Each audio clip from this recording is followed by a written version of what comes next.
So, kumusta po mga ka-idol? Isang magandang umaga po sa inyong lahat at maligayang pagbabalik dito sa aking munting channel, The Sailing Passion. So, yun mga ka-idol, pagpasensyahan nyo na po at medyo matagal po tayong walang upload.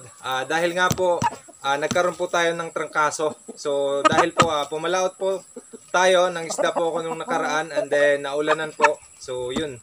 Kaya yun po yung dahilan kaya wala po tayong upload. So ito na po yung ating mga manok.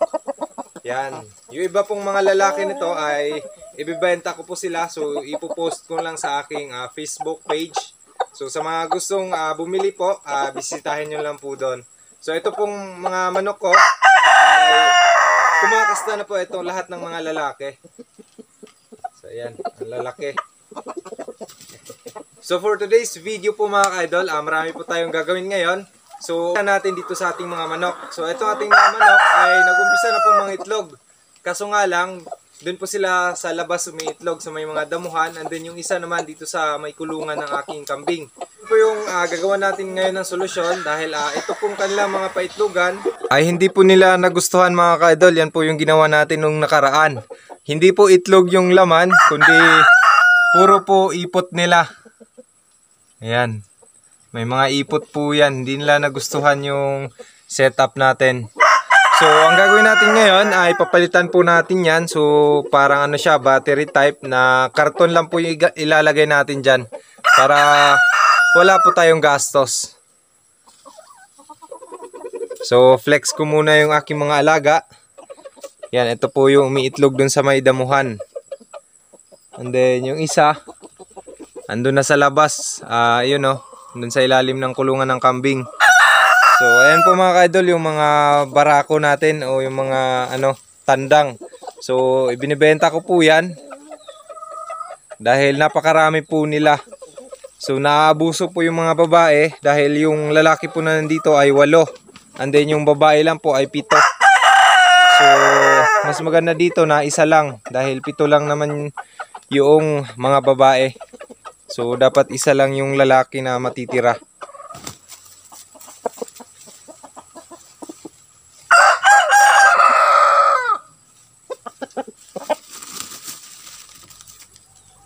So, ito na po yung ating papalit mga ka-idol. Yan, karton. Para wala tayong gastos. So, tanggalin na natin to dahil hindi naman nila gusto to.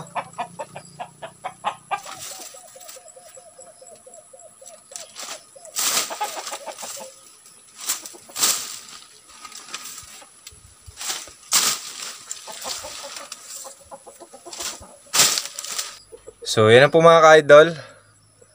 Yan. 7 po yan lahat. So, hindi pa po yan okay dahil lalagyan pa po natin yan ng kawayan para hindi po malaglag yung karton. So, let's go!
So yan na po mga ka-idol, na secure na po natin yung karton. Hindi na po yan malalaglag at mayroon na rin po mga dahon-dahon dyan sa itaas ng kanilang paitlugan.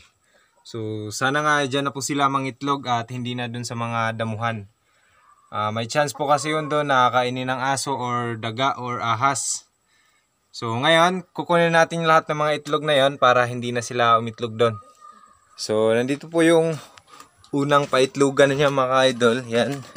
So kaya po ito may dahon-dahon. Ito po ay napier. So pinakain ko yan sa aking kambing. And then yan, ginawa po ng paitlugan ng ating manok. So yan yung mga itlog niya. Brown eggs. So nakapag-harvest na po ako dyan ng 2. So bali 4 na to lahat. And nandyan yung ating gabi po yan na sinaing natin pakain sa ating mga native na biik. So doon naman tayo sa pangalawa. So yung pangalawa naman mga ka-idol ay medyo malayo dun sa kulungan. Dito pa siya. So tingnan natin kung ilan na ba yung itlog. So ayan, nilagyan ko pala ng dahon para hindi po mabasa ng ulan. So sirain na natin tong kanyang paitlugan para hindi na bumalik. Daming itlog. Yan, isa. Yan o, lalaki. 2. 3, 4. 5. 6. 6. Yan, 7. So dito naman ay nakapag-harvest din po tayo dito ng 4. So ano na siya, 11 po lahat dito. So yan. So ito na yung nakuha nating brown eggs. 2, 4, 6, 8, 9. So 9 na itlog po lahat. Yan, ang ganda. So ito pong mga itlog na to ay fertile. Hindi ko alam kung mapipisa ba to dahil hindi natin sure kung nabasa ba to sa ulan. So yan, may mga iba na oh. Yan, basa na po yan. So uulamin na lang natin to. Ito, bago pa to. Pero nabasa. At ito. So ito pala yung yan. Yung BPR natin na umiitlog sa labas. Yan, and then yung isa pa. 3 po yan sila na lumalabas. Yan, yung isang Rhode Island tsaka yung Black Astrolorp. So ngayon naman kukuha tayo ng isasama natin dito. Gagawa po tayo ng recipe gamit itong itlog na to. Syempre, ang pinaka-the best dito ay ampalaya. So meron tayong tanim dito. Yan yung ating asola. At yan yung ampalaya natin yan. May mga bunga na po. So siguro nasa mga 4 yung makukuha natin dito. Yan o, maliliit pa yung iba. Yan, ito. Pwede na to.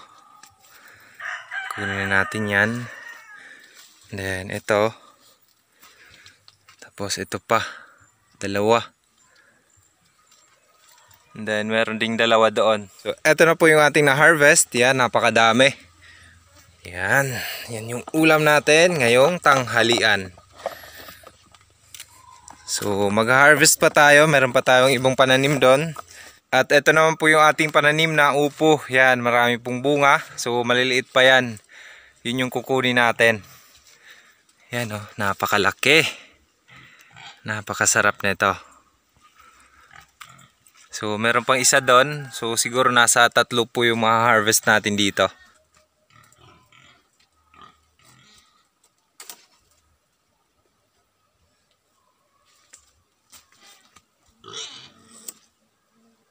Sarap.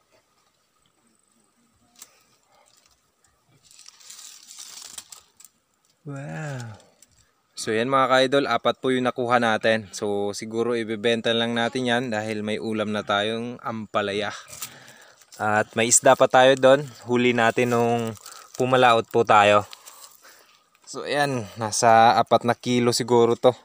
So mamayang hapon naman po mga ka-idol ay dito naman po tayo sa ating talungan. So napakadami na pong damo na pabayaan natin dahil sa maraming ginagawa. So dito po yung kulungan ng manok natin nung nakaraan. bago po natin ilipat sila dyan. So may mga ma-harvest na tayo niyan. So mamaya na lang po yan. Panghapunan natin yan. So mamaya din ay magtatanim din po tayo ng papaya doon. Paparami din po tayo ng papaya. So uwi muna tayo para magluto ng ating ulam. Ayan o. Ayan yung harvest natin. Itlog, ampalaya. Napakasarap po niyan. Tapos may pritong isda na huli natin nung pumalao tayo. So let's go!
So ayan na po yung ginawa ko mga ka-idol. So hindi ko na po na-videohan.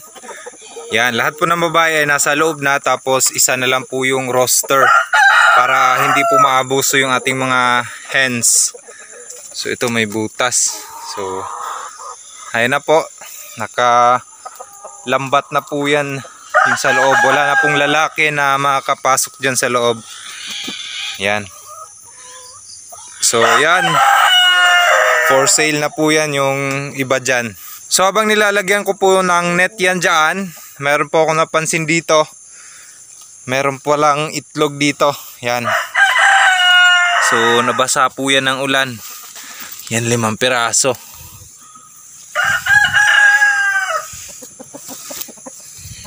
Lalaki.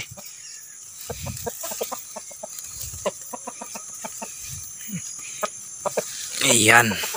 So ayan po, lulutuin natin to dahil ang balak ko po ay next year pa po ako magpaparami ng mga hens natin. So ayan na po mga ka-idol, may naitanim na po tayo dyan na papaya. So yan, malalaki na po. So dito banda, dyan po tayo magtatanim papunta dun sa malapit sa kulungan ng ating manok. So ito na po yung ating seedling. Yan, napakadami po niyan. At yung iba ay doon natin itatanim dyan sa kabilang kulungan ng baboy, doon papunta sa ating pananim na mais. So wag na nating patagalin. Syempre, umpisa na natin yan.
Yan.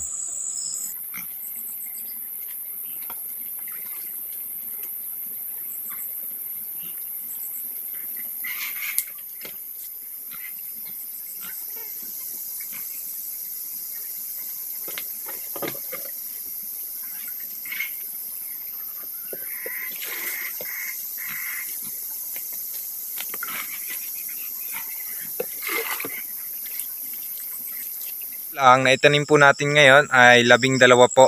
So ayan pa po yung ibang seedling, napakadami pa. So para maubos po yan, so every time na pupunta tayo dito pag hapon at may extra time po tayo ay magtatanim tayo. So para maubos po lahat ng mga yan. So napakadami po yan.